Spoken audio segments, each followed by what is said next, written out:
Assalamualaikum warahmatullahi wabarakatuh. Selamat pagi anak-anak kelas 4A yang hebat, cerdas, terampil, dan mandiri. Sudah semangat belajar hari ini? Nah, hari ini Bu Rini akan memberikan materi masih di tema 6, cita-citaku, pembelajaran 2 di subtema 1. Sebelum kita mulai pelajaran, terlebih dahulu kita membaca doa menurut kepercayaan masing-masing. Berdoa dimulai. Bismillahirrahmanirrahim. Kita lanjut ya. Ibu akan memberikan dan menjelaskan tujuan pembelajaran hari ini. Yang pertama, melalui kegiatan mengamati 2 buah lagu yang berbeda, siswa mampu mengidentifikasi tanda tempo dan tinggi rendah nada dengan benar.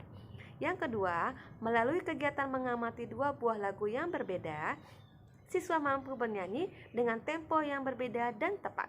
Yang ketiga, melalui kegiatan mengamati sebuah puisi, siswa mampu mengidentifikasi ciri-ciri puisi yang berkaitan dengan akhir baris pada bait dengan benar.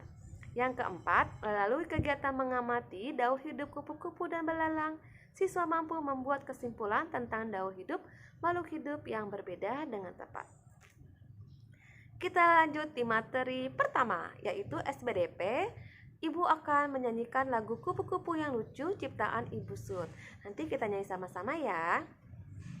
Kupu-kupu yang lucu, kemana engkau terbang?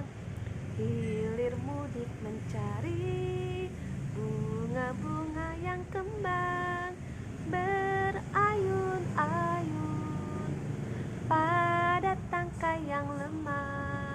Tidakkah sayapmu merasa lelah? Coba ya kalian saat menyanyikan lagu Kupu-Kupu yang Lucu dengan tempo lambat, sedang, atau cepat. Iya, jadi lagu Kupu-Kupu yang Lucu dinyanyikan dengan tempo lambat. Coba kalian bandingkan dengan menyanyikan lagu Tik-Tik Bunyi Hujan.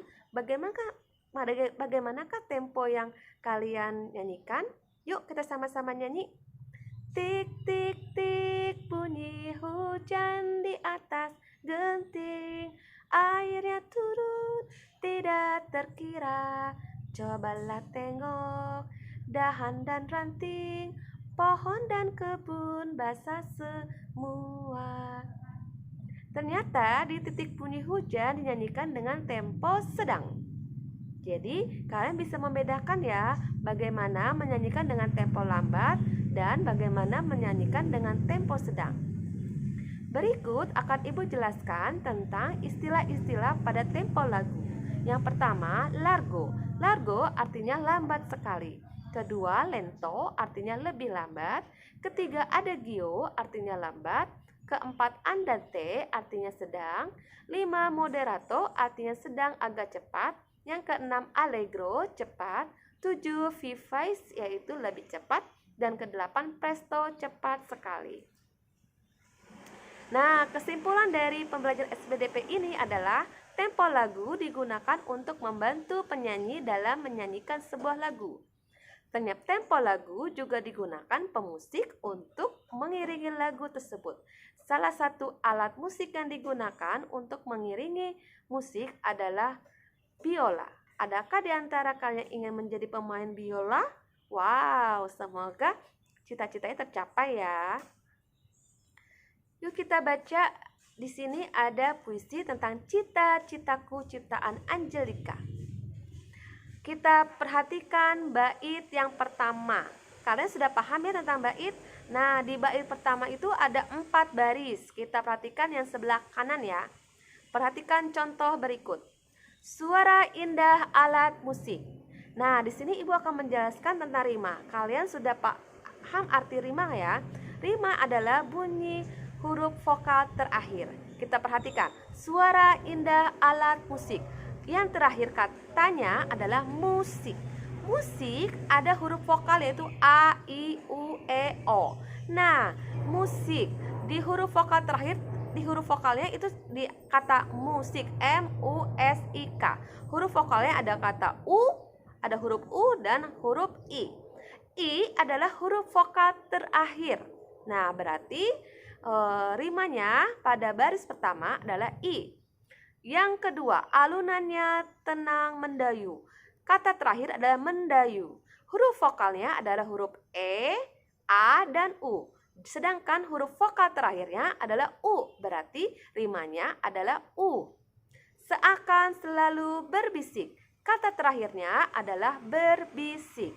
Huruf vokalnya adalah ada E, I, dan I. Huruf vokal terakhirnya adalah I, berbisik, S-I-K. I-nya itu adalah huruf vokal terakhir. Baris keempat, aku selalu ada untukmu.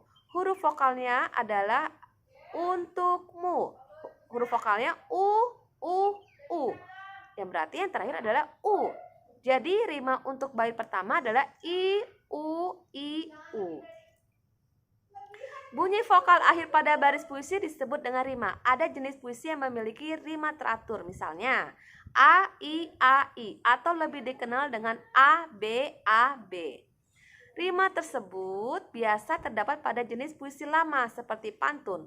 Pantun adalah sebuah bentuk puisi yang terdiri atas 4 baris dengan rima akhir A, B, A, B. Setiap baris terdiri atas 4 atau 5 kata. Ayo mengamati, kita masuk ya di IPA. Kepompong merupakan bagian dari pertumbuhan dan perkembangan dari kupu-kupu.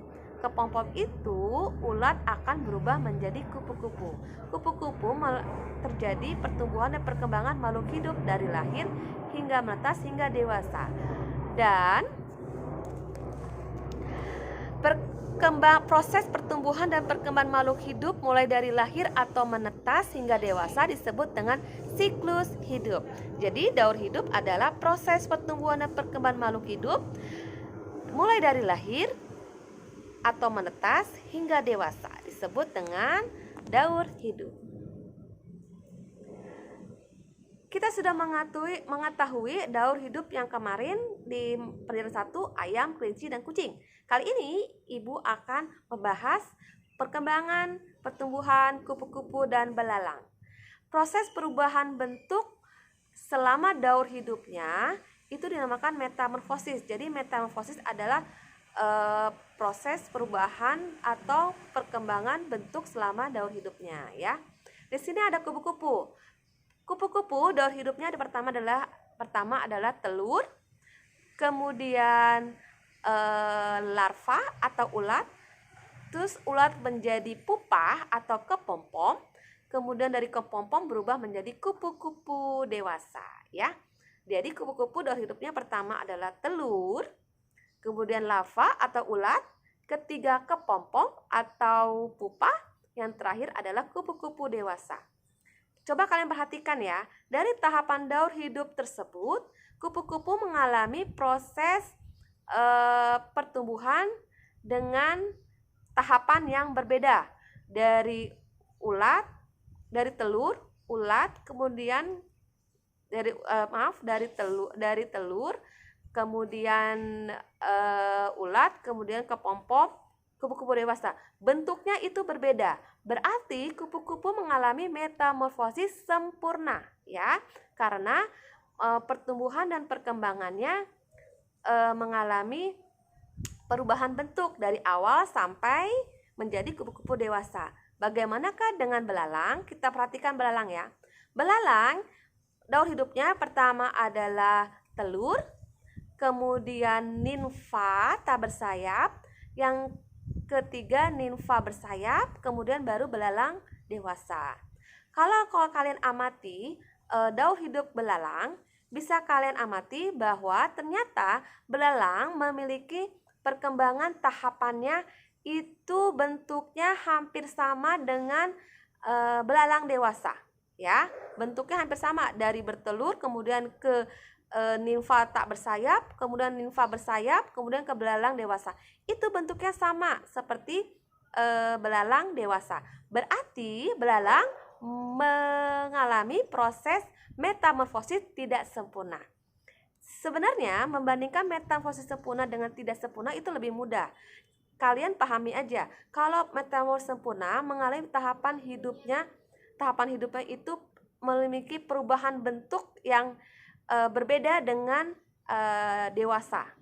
Tapi kalau metamorfosis tidak sempurna, mengalami proses perubahan bentuknya itu sama seperti dewasa, ya. Jadi kesimpulannya adalah daur hidup kupu-kupu mengalami perubahan setiap tahapannya. Sementara itu, tidak semua tahapan daur hidup belalang mengalami perubahan. Berarti kupu-kupu mengalami metamorfosis sempurna karena perubahannya terjadi di setiap tahapannya. Tapi belalang mengalami metamorfosis tidak sempurna karena tahap daur hidup belalang itu mengalami perubahannya tidak semua tahap, ya. Oke, sekian dari Ibu. Terima kasih. Semoga hari ini kalian memahami